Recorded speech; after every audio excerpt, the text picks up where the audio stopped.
Hey guys, welcome to episode 7 of Law with Darren. I'll get right to it. Today I want to talk to you guys about what obligations store owners have in Massachusetts for people if they slip and fall while during either a snowstorm or a rain event or immediately after a rain event. Because the rule in Massachusetts is that property owners and businesses have a duty of reasonable care to anyone who is reasonably expected to be on the property. So, what does that mean? Well, it changes because what I may consider to be reasonable may differ from what you may consider to be reasonable, or my neighbor, or somebody else. And that's why we have juries. But there is an exception to this. In 1970, the Massachusetts Supreme Court decided a case where a 70-year-old woman walked into a funeral home to pay her respects. It was about 1 o'clock in the afternoon. And the facts are that she stepped into the lobby of the funeral home. It had been snowing about an hour or two before she fell. And as she stepped from the outside of the funeral home inside, she slipped and fell on the tile floor. So she sued the funeral home. And the funeral home said, well, wait a minute, what could we possibly have done? I mean, she fell due to the natural conditions of people coming in and out of our property. Do you want us there wiping up water every time someone comes from the outside inside the funeral home? That would be absurd, right? That makes no sense. It would be unreasonable.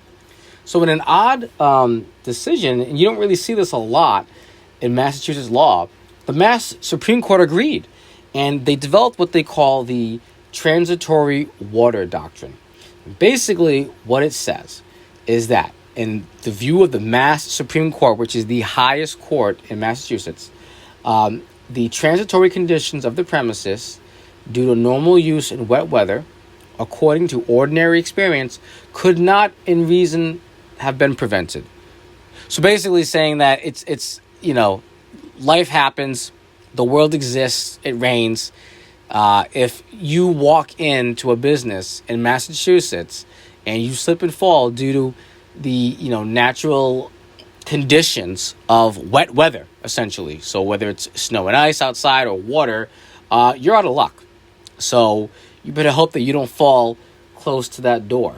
The court in Wexler, the case I'm citing is actually Wexler v. Stanetsky Memorial Chapel Incorporated. The citation, 2 Mass Appeals Court 750. And then the Mass Supreme Court went on to hold that since in the circumstances here disclosed, it would have been impractical to keep the lobby floor dry. Our conclusion is not affected by the fact here that the water had been on the lobby floor for at least half an hour. So the fact that the water was even there for a half hour and that the funeral home had plenty of notice it was there plays no role in the eyes of the Mass Supreme Court. So Wexler came out, and then I found a case a little later on, back in 1998, about 28 years later, the case had really stayed undisturbed. But in this case, Desmarais versus Shaw's Supermarkets, 1998, Mass Appellate Division 194. So this is on December 30th, 1993. The plaintiff goes in to buy some items, and the plaintiff, so it had been raining that day, the plaintiff walks into the Shaw's, steps on a rug right at the door, okay? And the rug itself slips.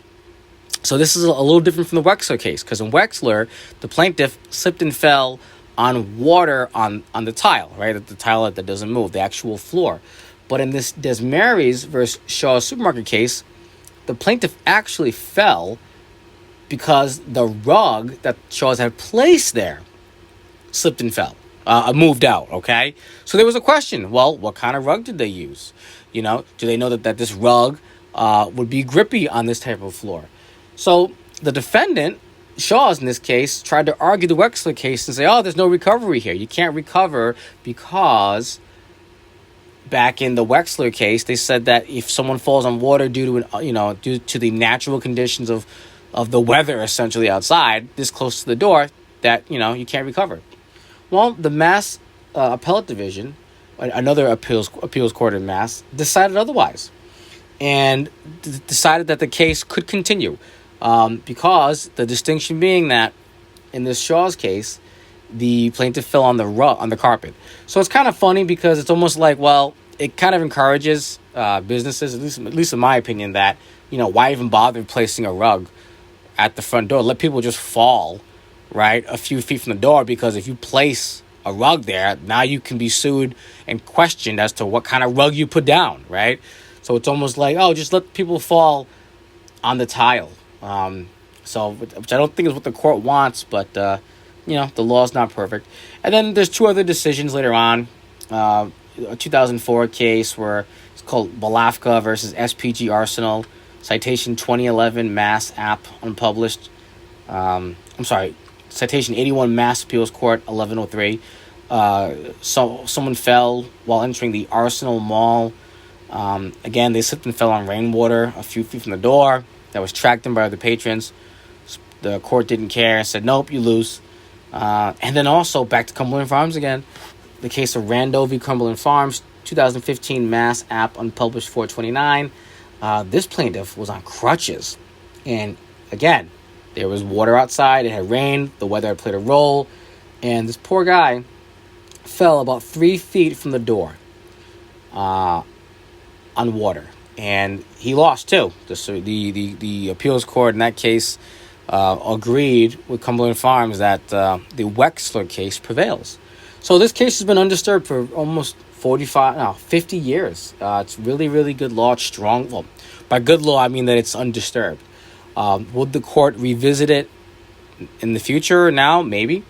So either way, what do we take from this? Well, if it rains and you have a choice between going to Massachusetts or shopping in Rhode Island, I'd go to Rhode Island, because if you fall walking into a Target or a Walmart or a Stop and Shop or Shaw's in Massachusetts and you're a few feet from that door, you better hope that you fell due to something other than just the water and the floor.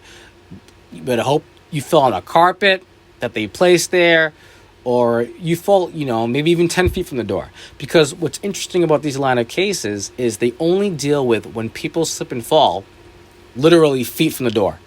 Well, what happens if you make it 10 feet past the front door and you're near the registers, right? Or, let's say, for instance, people take a pathway in from the main door, but there's only one corridor or one pathway that customers have to take as they walk in, and it's 40 feet away, right? But everyone walks that path. Does that count? So I guess the question is, where does it stop, right? How far from the front door of the entrance do you have to be for the court to say, okay, Wexler doesn't apply here, and we're going to hold the business responsible? All right. So hope you guys enjoyed this one. I'll post the links to the cases for those of you who want to read it. Take care, everybody. Like, comment, subscribe. Feel free to put any comments in Facebook. If you guys have any questions about any law topics, personal injury topics, feel free to email me, lawwithdarren at gmail.com. Again, lawwithdarren at gmail.com. And have a good holiday, people. Be safe, and talk to you later.